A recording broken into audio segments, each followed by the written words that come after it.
keep striving for this religion that we preach. Keep pushing for nothing's ever out of reach.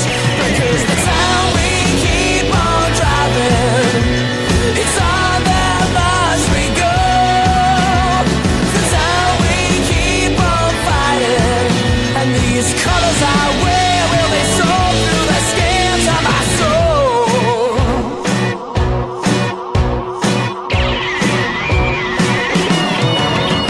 Right, okay, well, welcome to another edition of the Luton Town International Podcast. Obviously, we didn't record last Tuesday because we had a game and I refused to record on a Tuesday. Despite Alex's best attempts to try and jinx us, it was no. So I think we've got 3 games to talk about. So I'm going to rattle through the Everton game quite quickly. Other than say, can we play them every week and they can give us set pieces? Yeah, I mean, it looked like it was going to go to a replay, right? Like, and it's weird because I was watching it, and we all know how much Alex hates Collie Woodrow. And we got that corner right at the end. And I just thought to myself, before the ball even went into the box, I used to think to myself, be fucking hilarious here if Collie Woodrow scored. just to see Alex's reaction. And then he pops up and fucking scores. Yeah, well, I said I like him now. I think he's got a place to play. I mean, I didn't really think his game was bundling home close range headers at second attempt. I think it's more sort of, ball comes out, but he got it.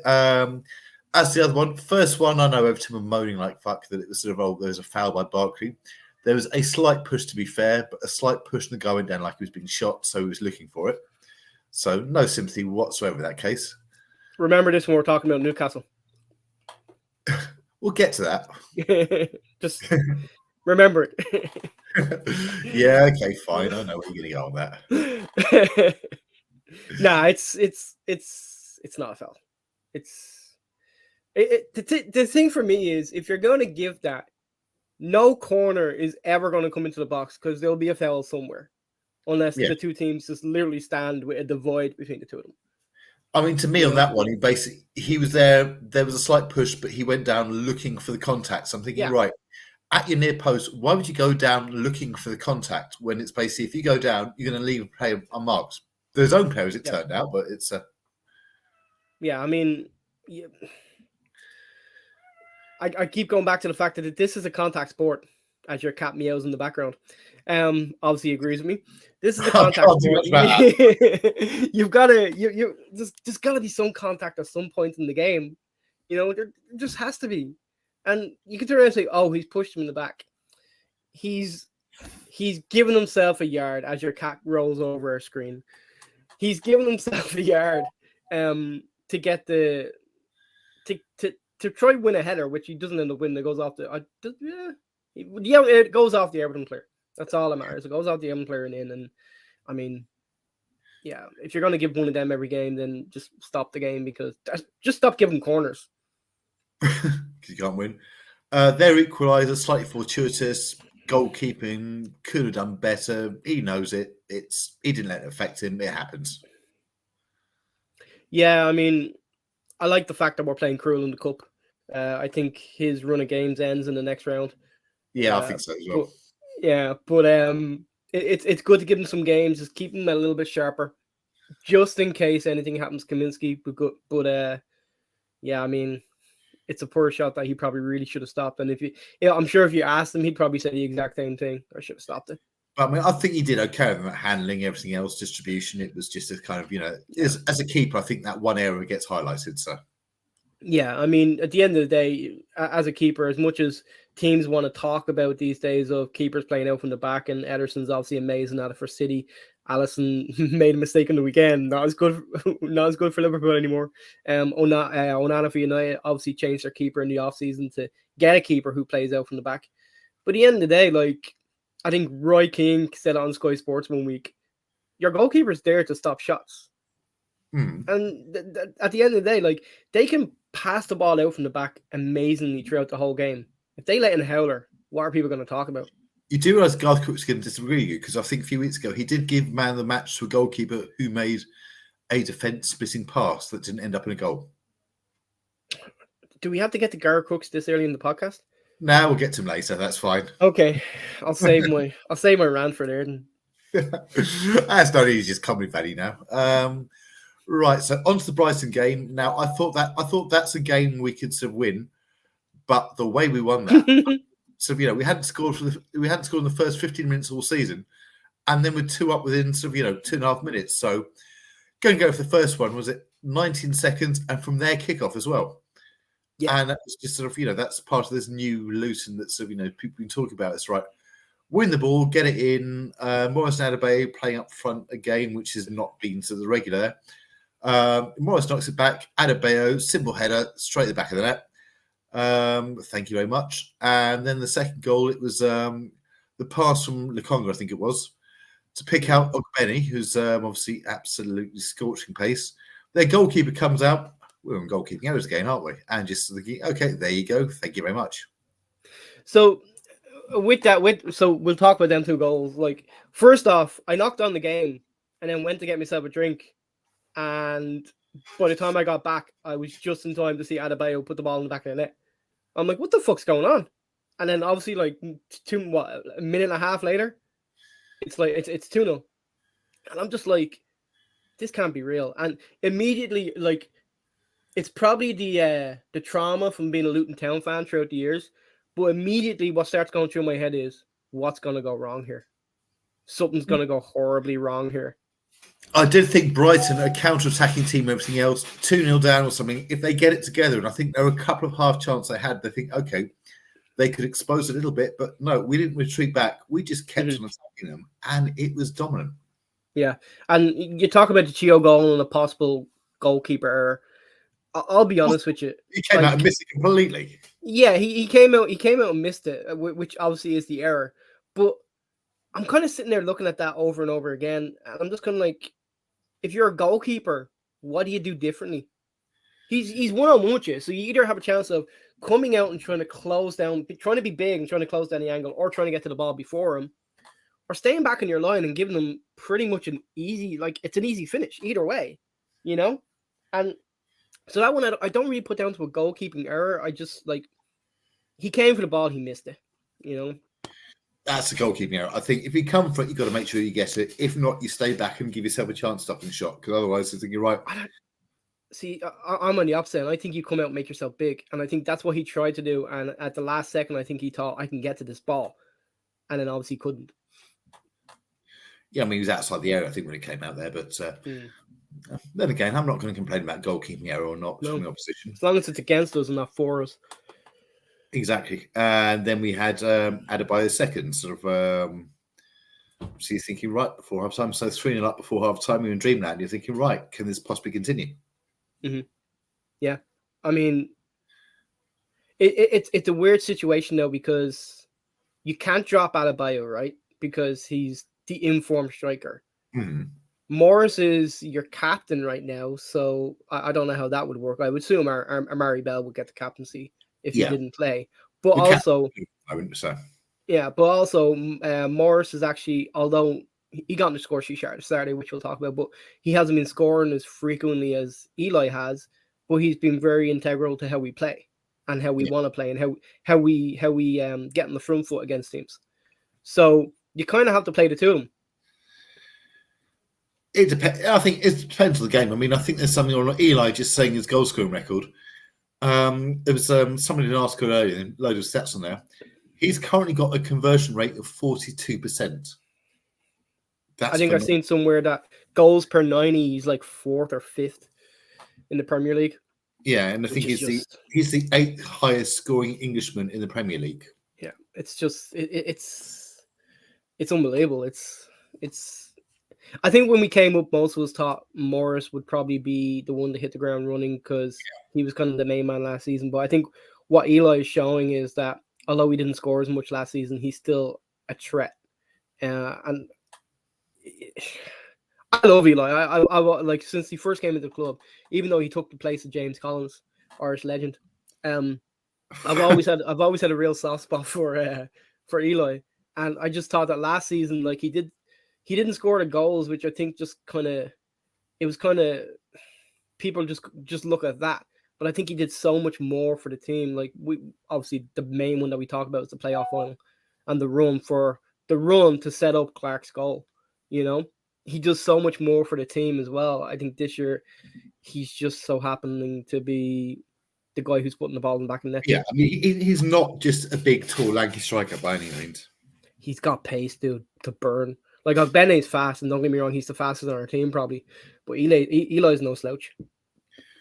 Yeah, no, Ogbene's actually the second fastest in the Premier League at the moment. So behind who? I can't remember. I saw the stats updated after the weekend, and I thought, okay, that's he's lost his crown slightly there. So I think that's just the Brits not wanting to give anything to the Irish. I think it was a Spurs defender or something, Van der Vaart. I think or whatever his name is. Is it it's the Spurs defender, isn't it? That they got from Holland. Yeah, okay. Fair enough. Probably not Van der Vaart. That's probably just being lazy, but it's Van der something or other. I would assume it was some English player, just because they hate us so much. Okay. Would you like a little violin to go with your kind of Okay, let me just make this quite clear. Nobody English hates anybody Irish. I don't know about that. We won't get into the politics of that in this podcast. But yeah, Brighton was just like, it was one of them games where I even texted my brother and was just kind of like, I don't know what the fuck's going on, because he texted me, he's like, are you watching the game or was I in work? And I'm like, oh no, I'm watching. I'm like, I don't understand what the fuck's going on right now.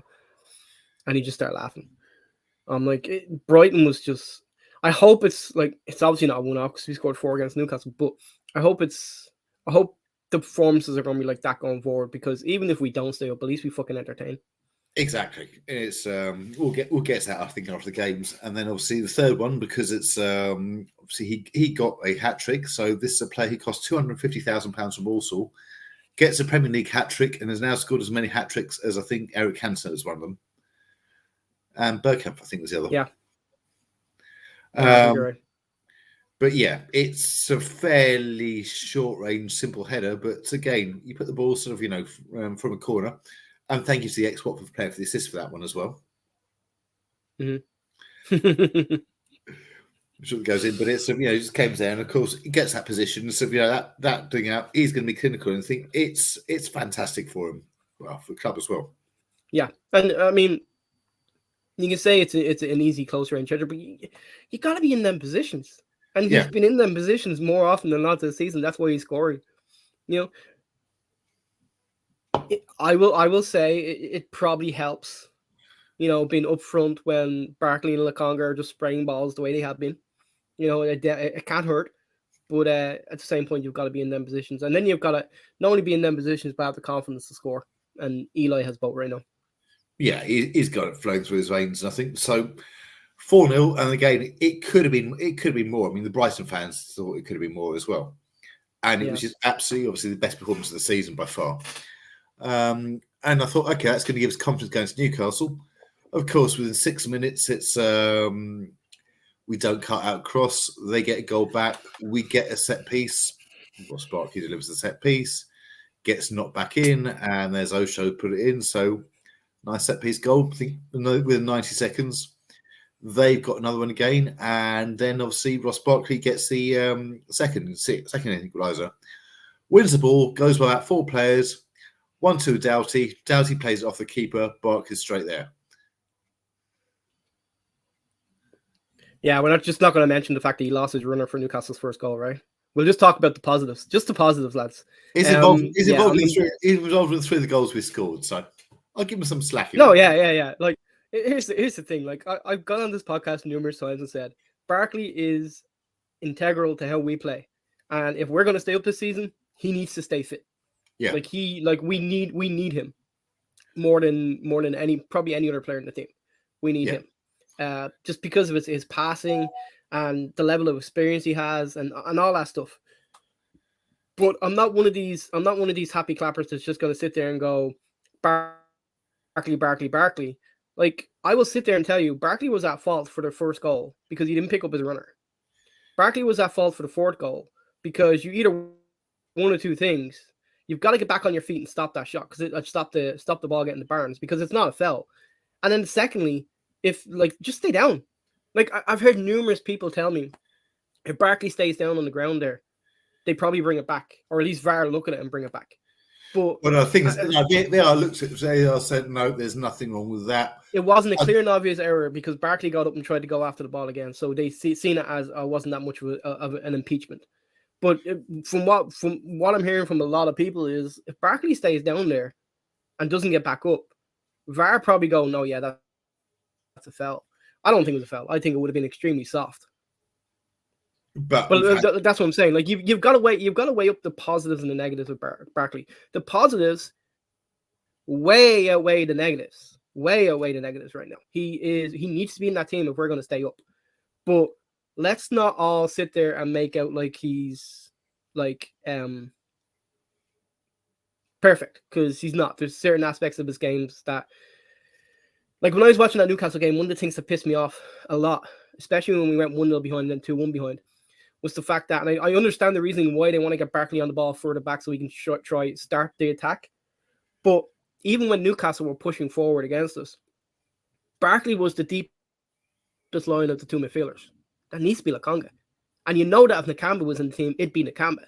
You know, it needs to be like, I have no problem with playing, like we talked about Barkley for England and one of the two central holding midfielders, as they're called in this day and age. I've got no problem with Barkley playing that role.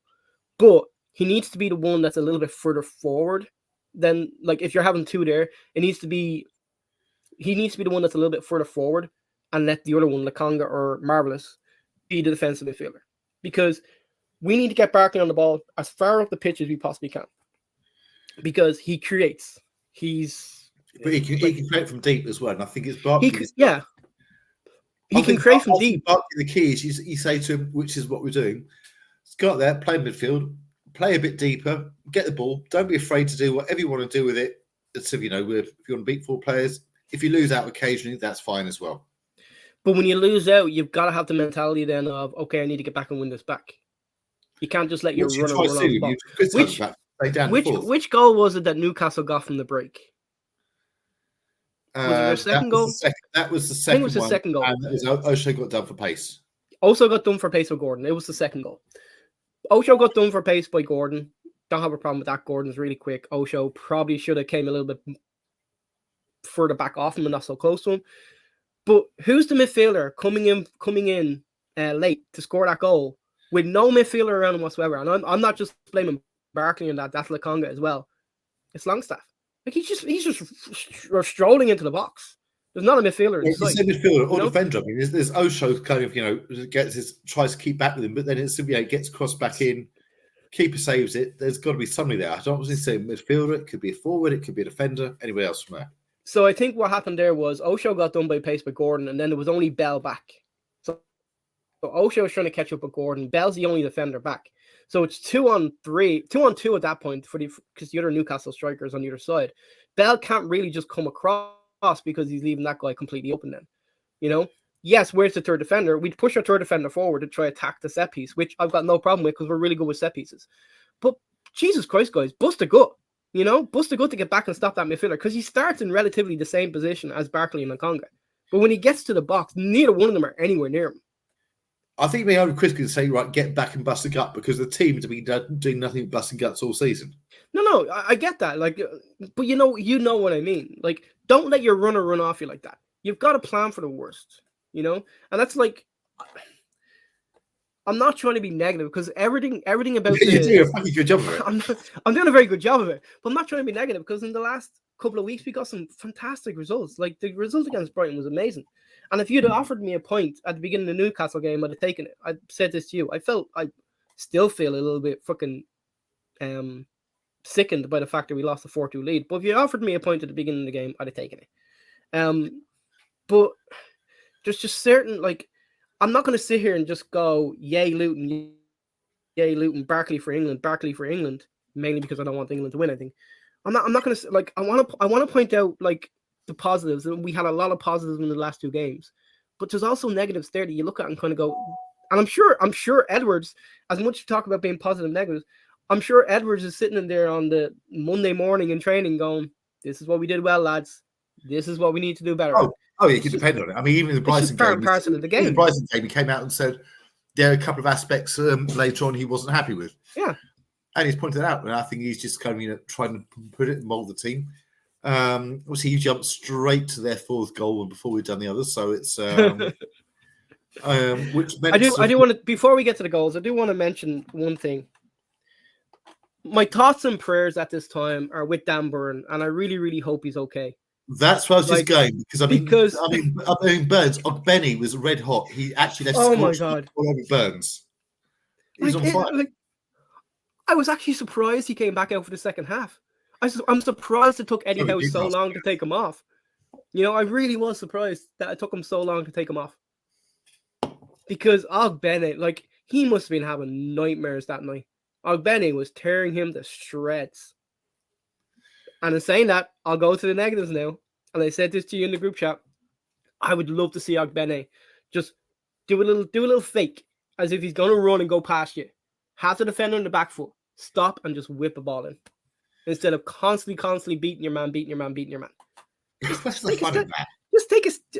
There's a lot of fun in beating a man, but there's even more fun if you can just take a step back, whip a ball in, and you've got Eli and Carlton in the middle. Where have we been most dangerous this season? Set pieces. Yeah. Set pieces, right? Crosses into the box. Because why? Because we're big. We're physical. You know, we get our heads on the end of stuff. Just take a step back and just cross the ball in. You know? But one of us recently, so we're not so reliant on set pieces. We're actually getting more goals, more goal creation through the middle or open play. So I think that's part of the way we've evolved onto it. And obviously, on Benny at fullback, it's thinking, right, even if he doesn't do too much defending, he's an absolute nightmare for anybody who doesn't have that much pace to play against. I think it showed with our third as well. I mean, there's absolutely no way he should be able to beat the player from there, get around him so comprehensively, he gets pulled back and pull back again, and then Pipsy goes in the box, and that was a penalty, by the way. Yeah, it was. It was just, and I'm not just saying this because he's Irish. It was a Stonewall penalty. But not to hop all over the place here. But do you know what I'm really looking forward to? I really hope Ogbene stays in the team because I'm really looking forward to seeing him coming up against Norrington Davis. Well, Norrington Davis isn't slow. He's not, and that's why I'm really interested to see Ogbene come up against him. Because I think that's going to be a hell of a battle. But Sheffield United are really low in confidence right now, and I think Ogbene can have him on toast. I think we'll get to. I mean, that could be a tougher game than we think. It will be, yeah. But we'll go back to Newcastle. I'm sure we'll talk about Sheffield United later on. Yeah, it's the third. Then the fourth, you've got you've got Doughty, Barkley, Adebayo, four goals, 2 games, great finish. Yeah, I mean that finish from Eli was just a striker with confidence, as we talked about. You know, he like. Barkley, the pass, like just the outside the foot, just slip it in, fantastic, absolutely amazing. And then Eli is just like we've talked about already. He's a striker in confidence, and when it's one of these things where strikers always you have a period where you go through where you're lacking confidence, right? And I think Eli in front of goal last season lacked a little bit of confidence. And in some games that I watched him play, it just felt like he took a second. Mm-hmm. Now it just looks like.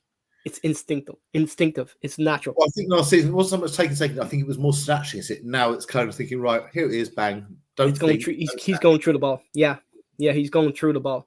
But we couldn't have skipped over Morris's penalty for which one? Obviously, Ogbene got the penalty and then against Newcastle. Ogbene won the penalty, but then Morris. The fact that Morris did it twice in the exact same area. Unbelievable. Calm as fuck. Loved it. I mean, the thing is, with the positioning of it, that's not a good place to put a penalty. It's kind of right. It's near the keeper and everything else, but the fact he did it, and then he got the mental battle. Keeper's going, you think I'm going to die where you put it? The striker's thinking, I'll put it the other side, and it's just it's psychological. It's a psychological thing for the retake. But you're right. Not a great penalty in the fact that it's position-wise, it's a great penalty the fact it went in, but it's a great fact that it went in. But it's at a good height. It's in a good position for the goalkeeper to save it. It's not in a corner. It's not like you have to outstretch dive to save it. But Morris just banked on the fact that this keeper's gonna dive, and he's gonna dive where I think he's gonna dive, and I'm gonna put it right down there. And yeah, absolutely. Like, great to see Morris scoring as well, even though it was a penalty. Great to see him scoring and getting goals. I mean, what it could be as well is if you notice his run up, it's a kind of sushing run up. So he might be doing that to read which direction the keeper's going. Mm-hmm. Yeah. And I mean, they talked a lot. Yeah. They talked a lot and before the playoff final. Rob Edwards talked about training on penalties and certain breathing techniques and stuff like that. And I mean, it's paying off this year. We haven't had a lot of penalties, but the ones we had, we've looked pretty calm, pretty collected, taken. But you know what I liked about that penalty as well? Obviously, it took a while for the penalty to be given. Yeah. Because of VAR checking and whatnot. Look at Lokonga. Where is he? He's right in the goalkeeper's face, so the keeper can't get near Morris. And every time the goalkeeper moves, Lokonga moves. Again, it's just little things like that. It's just like, that's experience. That's like, I know he's still only a young player, but that's experience from playing in big games. You know, it's just, I'm not gonna let my keeper get near my striker. You know, he's gonna have his time to think about what he's gonna do with this ball. I'm gonna stand right here in front of the goalkeeper. The goalkeeper's not gonna get into his face, and every time the goalkeeper moves, I'm gonna move him. Fantastic. I mean, obviously, from that one with something in Dreamland, Newcastle bring it back. They bring on a £40 million striker or £40 million player who scores one of the goals. Trippier gets another one in there, but it was you almost thought momentum, and I think it was Shearer. He said at 40, we thought we're going to go and win this 5-4. Obviously, he's a Newcastle fan, so he's saying that. But with the atmosphere in St James's Park, I think, right, if you can get them going, which they were, you think if you get the wrong side of momentum, so they got it back for 4-4. They had a chance to make it 5-4. They didn't do too much. They did nothing in extra time. And in fact, we came the closest to winning in extra time, which is Ogbene. Now, Ogbene needs to do better. Needs to do better. Needs to do better. And I thought you were just going to say absolutely can't see no wrong there. No, needs to do better. And it's weird because we gave him so much credit after, was it the Bolton game, where he just found himself in the middle and just really calmly put it into the net. I think he snatches at that. I think I don't want to say panic because I don't think panic's the right word. It wasn't panic. It wasn't snatch. I think he tries to cycle to get on target, which I think there's nothing too much wrong with that. If he gets a bit more power behind it, it could go in, but you don't know. Just put your boot through it. Because if you get your boot through it and it hits the goalkeeper, chances are it bounces back out into the box and you're hoping that someone's there to help you. Yeah, but if you get your boot through it and it goes way over or something, then it's nothing. I suppose it's get on target. So yeah, put your boot through it, get on target. Hey, when I played football, I was a defender or a goalkeeper. I couldn't shoot to shit, so I can't really comment. Oh, I could. You get your boot through, you get your laces through, and you try as much as possible to keep it down. Yeah, but you get some if you scored by kicking away with the bar. I wasn't talking about Gaelic, but yes. Gaelic football, the greatest sport in the world. I think that's what Ogbene must have thought he was playing on Saturday. Just going back to Dan Burns for a second, it was I think I sent you a link, and I've mentioned it. I think most people have probably seen it. But Dan Burns finished that game, then went to Alan Shearer's sort of charity dinner in the evening. Alan Shearer said, "Oh, nice to see you turn up. Shame you didn't turn up at 3:00 today." Yeah, I mean, I don't even think it was a fact that he didn't turn up. Like, he was obviously physically there. I just don't think he was brought as a team for our set pieces thing. However, not quite thinking he could be up against someone who's twice as quick as he is. Yeah, and the thing is, like, he's been playing there majority of the season, right, for Newcastle, and I don't like. I remember a lot last season being talked about. He's not a natural left back, and boy, Jesus, it showed on Saturday. But the thing is, like, I keep talking about this with my brother. There's no wingers in the game anymore. There's no one that's just that wants to beat you, get to the byline, like Ogbene was doing to him. Everyone wants to cut in. So that's fine if you're Dan Burn. You stop that, he's gonna cut in, you move across. I'm sure he thought after the first 2 or 3 runs that Ogbene did on Saturday, he must have thought, Jesus fucking Christ, will you cut in? Just cut in, Well, I think the main match today, nobody was giving him any protection either. No, there wasn't. But there hasn't been many people giving him protection in any of the other games either that I've watched Newcastle in. But he hasn't come up against anyone like Ogbene. I've seen Newcastle twice this season. So this is twice now that you look at it and kind of go, teams that you would realistically think would be in the top 6. And Newcastle were obviously there last year. They're struggling to get into it this year. But with the money with the money that's been invested, that can be invested in their team now, obviously outside of PSR rules, you would think they should be around the top 6. This is twice now Ogbene has made a top 6 fullback look bang fucking average. Dan Burns and Trent. Yeah. And Trent, they target him. They actually put in there specifically to target him. And that's damn right.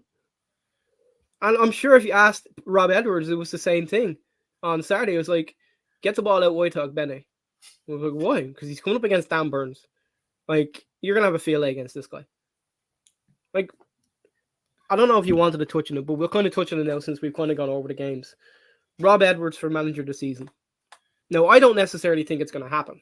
And the reason I don't think it's going to happen... It won't happen because we're not a Big 6 club, but if he keeps us up, I think pundits are saying he should be. He might get an honorary mention at some point, but it's but it will go to whoever wins the Premier League. Yeah, I think... Look, actually, let's face it, it's going to go to Klopp, isn't it? If he wins the Premier League, it's going to go to Klopp because Klopp's leaving. Even if he doesn't win it, I think it's going to Klopp just because he's walking away. But as you said, it goes to the person who wins the league. Is what Pep's doing with Man City really that great? Like, Man City are so fucking predictable. So predictable. They'll do enough in the first half of the season to keep themselves in the race, and then the second half of the season they kick on and destroy fucking everyone. It's so predictable.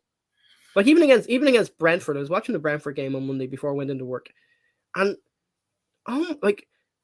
I get why people can watch this team when you have players like De Bruyne and Haaland and Foden and whatnot. I get it. There's a lot of skill in there.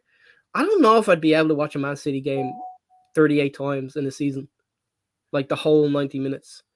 Because they're so fucking boring. Pass. Like, I get the idea behind it. If the other team doesn't have the ball, they can't score against you, right? It's a great tactic. But, oh my God, it's so fucking boring to watch. You know, I understand the tactics of it and the technical ability it takes to do that. And that makes it a little bit more interesting. There's a lot of technical ability when you breach 310 financial fair play regulations and spend. I think it's 115, right? Well, who's counting? Yeah, right. Everyone's lost count at this point.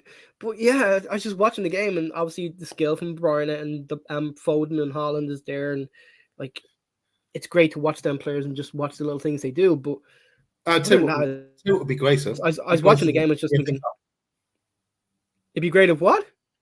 Be great to knock them out of the FA Cup. Yeah, that's not going to happen, Nick, but it would be.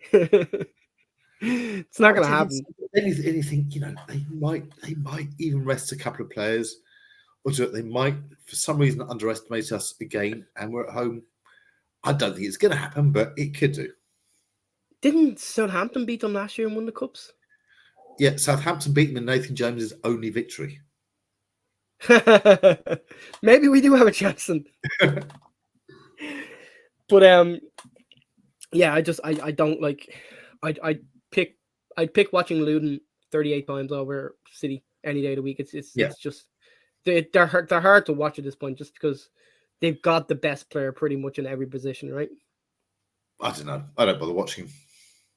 I personally think, like, when you look at it, they've got the best player in probably every position. Like, Rodri is probably the best defensive midfielder. Ruben Diaz is one of the best defenders in the world. Haaland's the best striker in the world. De Bruyne is the best creative midfield force in the world. Like, they've got the best player in every single position. And then their backups aren't bad either. De Bruyne is the second best creative midfielder in the world. Fucking Barkley. Jesus Christ. Here we go again. Barkley for England. Agreed. Well, actually, no. They are now. The pundits are now seriously talking about match of the day. They had these big things to write. Should he be? And they are absolutely raving about him. And quite right. Yeah, it's not going to happen, though, Nick. I think me and you both know that. No. Okay. When I said about pundits, let's get on to Garth Crooks bashing. So, as I said last night in the WhatsApp group, he's not technically wrong. you score 4 goals, you expect to win. But However, why didn't he say that about Newcastle? Well, it gets better. He said because we can see the 4 goals away, it shows we don't have the strength to stay up. However, Newcastle, and he actually put a Newcastle defender in there, which the Newcastle fans were thinking, "What the fuck?" And it's I think when they conceded 4 at home, chasing European, they're thinking, "Right, where's his logic there?" There is no logic whatsoever. This is so the logic is that he's picking from two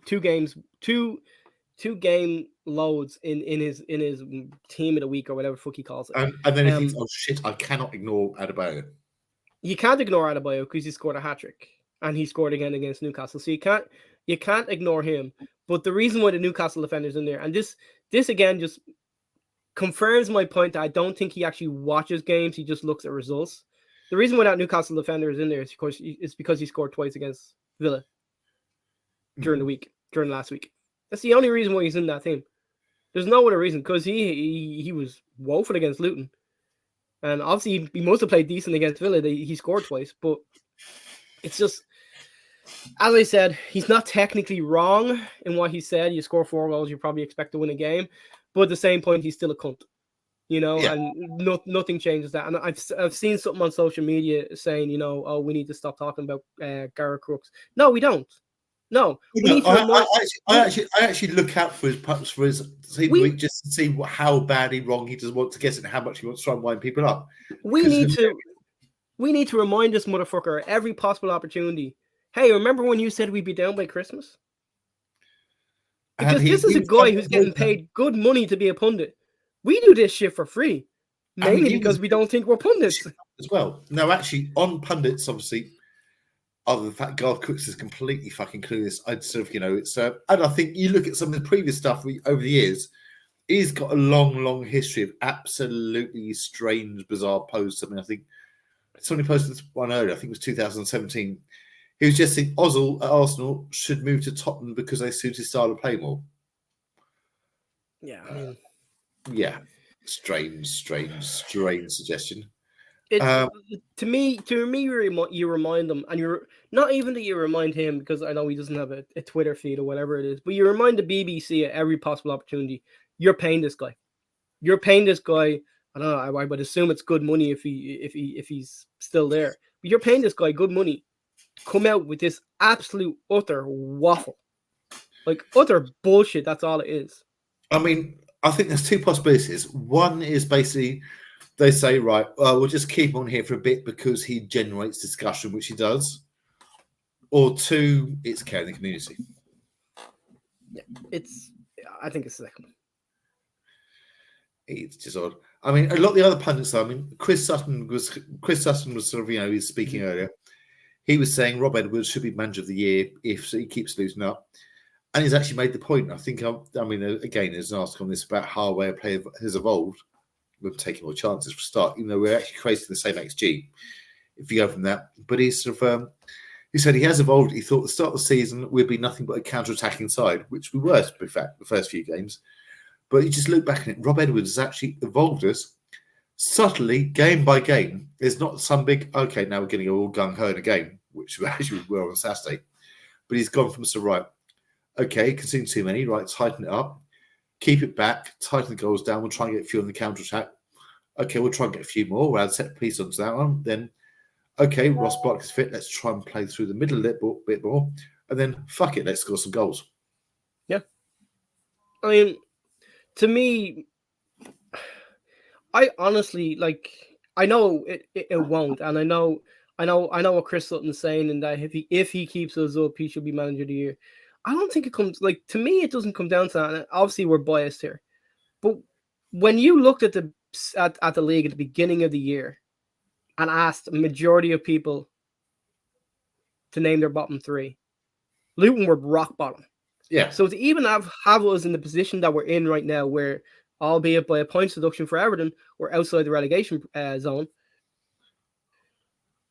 I honestly don't think, even if we go down, I think he's been manager of the year for what he's done with such a small budget. And I get the fact that if he doesn't keep us up, it definitely won't go to him.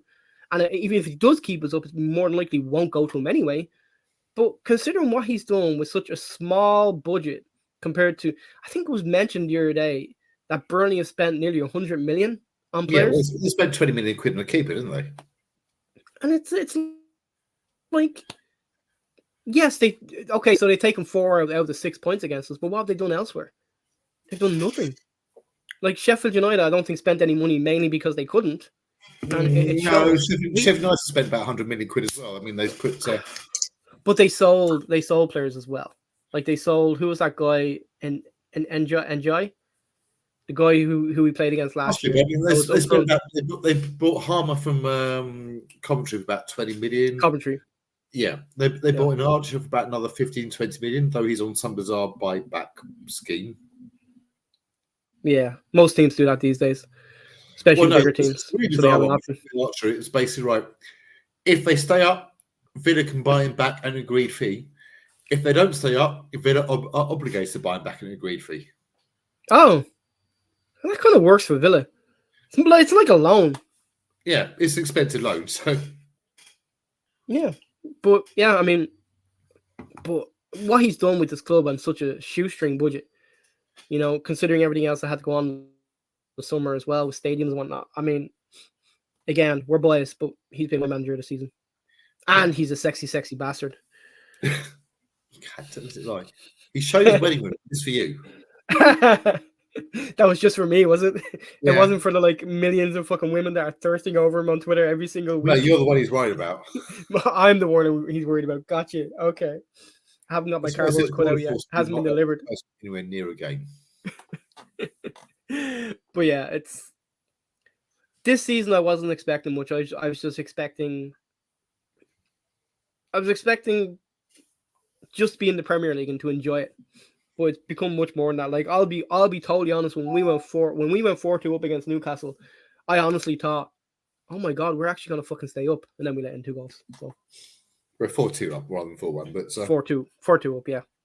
Yeah, nah, we can do it. I mean, obviously you've got points deductions. You don't know how that's going to go. People might get points back. They might sort of lose them all. Forest, I know, are a little bit concerned.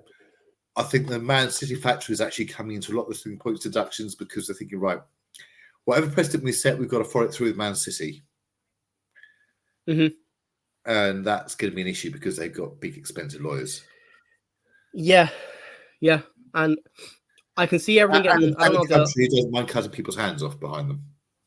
I don't know if they'll get all their points back, but I think everyone will get some of their points back.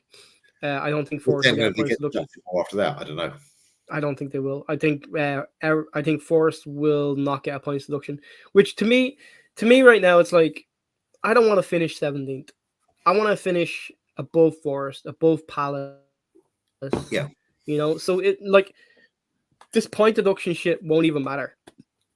You know, because we'll still have finished above them either way. That's my, and honestly, I think we can. Palace are god awful right now. And they've lost their best player.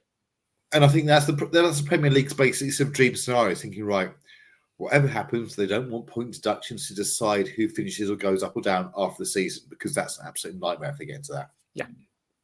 And that's like as I said to you in the group chat, they've got to figure something out by April. They have to. Either you do it by April or you leave it till next season. Well, I think Forest fans. And if you leave the next season, you're gonna have fans of teams that went down, if we're included or not, that are kind of like, well, hold on, we just got robbed. Just kind of like the way Leicester and Leeds fans have gone about it this year. You know, that they feel like they were harshly done by you know, the deductions not being there last season. And you know, they have a point.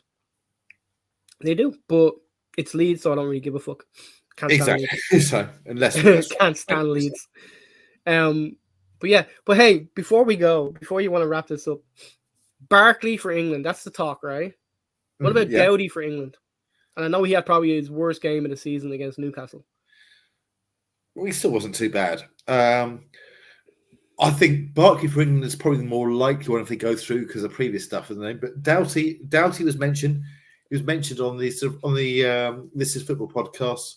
They specifically mentioned him. I think he'd been mentioned on Match of the Day as well. He's mentioned a few others. He's got the crossing. He's got the work rate. He's got the delivery. Left back's a slight problem for England. I think he's worth having a look at. So that's it won't happen. But I think if he's playing like that and he's playing for Liverpool, he gets a look in. So you just basically mentioned everything that I was going to say about Doughty. And the work rate, the crossing, the set pieces, everything like that, he's perfect. And then you pointed out the big thing of England have a problem at left back in that Luke Shaw is probably it, and you can't really rely on him to be fit all the time. That's why I honestly think if a Luton player goes to the Euros for England, I think it'll be Doughty over Barkley, because I just think with Barkley there's too much competition there, and there's too many favorites. Like I think he's definitely bringing Rice. Rice has had a good season for Arsenal, so he's definitely bringing Rice. Bellingham has to go. Foden has to go. Who, as I said, do not play in Barkley's position really the way he's playing right now, but they all have to go. I think Trent has to go, although he still brings Trippier and Walker, which probably means he'll push Trent inside to try to take advantage of his passing ability. And I think Phillips goes just because he's a Southgate just seems to like him and what he brings, even though he's hardly played. I think the two main players that sort of Barkley's in possession would be sort of Phillips and Henderson, and I think current form players he's ahead of either of those, but he's not a favourite. See, I don't think it's Phillips and Henderson. I think it's Phillips and Trent. I think Declan Rice is a given starter, but I think I honestly do see England trying Trent in that two midfield role, two holding midfielder roles in the Euros, or maybe even they're in their friendlies coming up before the Euros. I definitely see England trying that, just because they want to see that they'll want to see how it goes. Because I can honestly see them going, especially in games where you're not looking to sit back, you're looking to get at a team, you're looking to open up the defense. I think Trent's passing could be from that position could be extremely useful.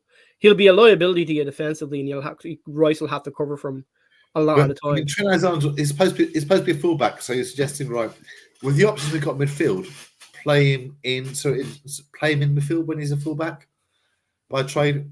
Okay, yeah, that sounds like something we'd do, to be fair, but it's that's nuts.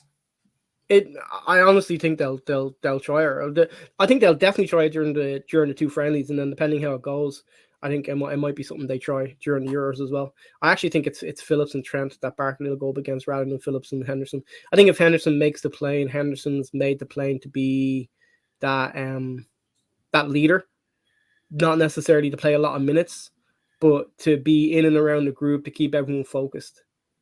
I think that's you don't have any. I think that's why Henderson. I think that's why Henderson will be gone for. Well, Henderson will be going because he's a favourite. I mean, he goes to Saudi, he does fuck all for 6 months, and Gareth Southgate goes to Team Ajax. I mean, okay, Gareth may want to join or whatever, any other red light districts. So, as an Englishman, do you think there'll be any? I don't know, we're getting off Luton Town here, but however, do you think there'll be any surprises in who Southgate brings to the Euros in regards to? So, for instance, I know there's been a lot of talk about Cole Palmer. There'll always be one or two who could sneak in. I think that happens every squad. But I think what I'm getting at is, you think there'll be a few surprises with younger players going, considering that this is more than likely Southgate's last tournament? Do you think he's just going to go with experienced heads and try to win this and try to go out on a high? No, I mean, I think it was there's the kid who came on for Liverpool or someone who played against him. Bradley. Yeah, thank you. I knew you know his name. I'm thinking, someone. I reckon he's someone to have a look at. Yeah, I don't think he's played enough this season to even. So here's with him. I think it's one of these things where you've got Walker and you've got Trippier. You don't need a right back, and I think that's kind of the problem that England have, is that you've got Trent, who kind of needs to be in and around the squad, but you've got Trippier and Walker, who are both defensively better than him, and don't really. It's not really as much of a drop, should I say, when attacking wise, than what Trent would bring you. Like, obviously Trent's a little bit better, but there's not that big of a drop. Yeah, I mean, Walker either way, I hope none of the Luton players get on the England plane, because I don't want to have to root against them. There he goes. The sort of, the American Irish racism coming straight in. I want you guys got out in the group stages. I'm 100% being honest with you. I want you guys out in the group stages. That would be hilarious to me. It won't happen, but it'd be hilarious.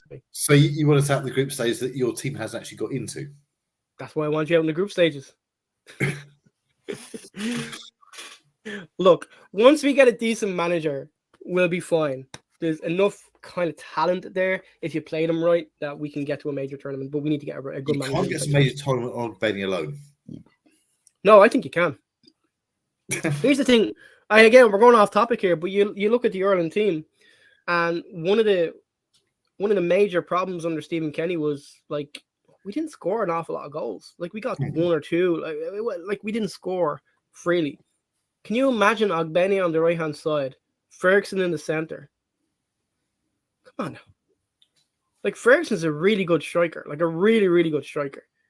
I know we didn't look that again for Brighton when he came on against us last week, but he's a really good striker. Like I think we've got enough players. And I know Roy Keane's kind of talked about before that we don't have enough high level players. I think we've got enough to be the spine of the team and then to be able to play players around them for Ireland. And I think if we get a decent manager who will get a system to suit and a style of playing to suit, I think we could be at a major tournament within the next 10 years. 200 years. 10 years. 10 years, Nick. 10. Okay.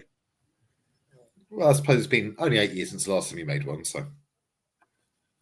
Exactly. It's been a shorter amount of time than it's taken Norway to meet. Only 16 tournaments you missed out since. So. Huh? Only the 16 tournaments you missed out in between. Stephen Kenny, what can I say? The guy's a fucking moron. But hey, like at least we made tournaments like within the last decade or whatever it is. You said 8 years since the last tournament we made? Yeah. It was actually 4 tournaments, but you didn't pick up on that.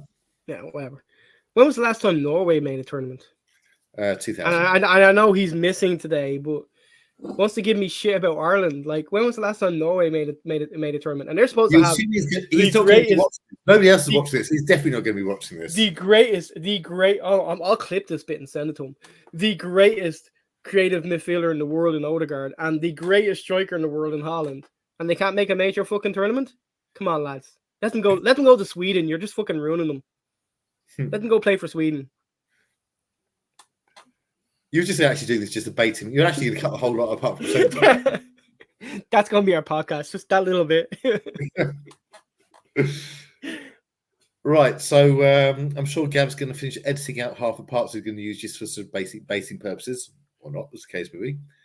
And we will see you next time we bother recording, which will probably be next week. We play next week? 2 weeks. 2 weeks.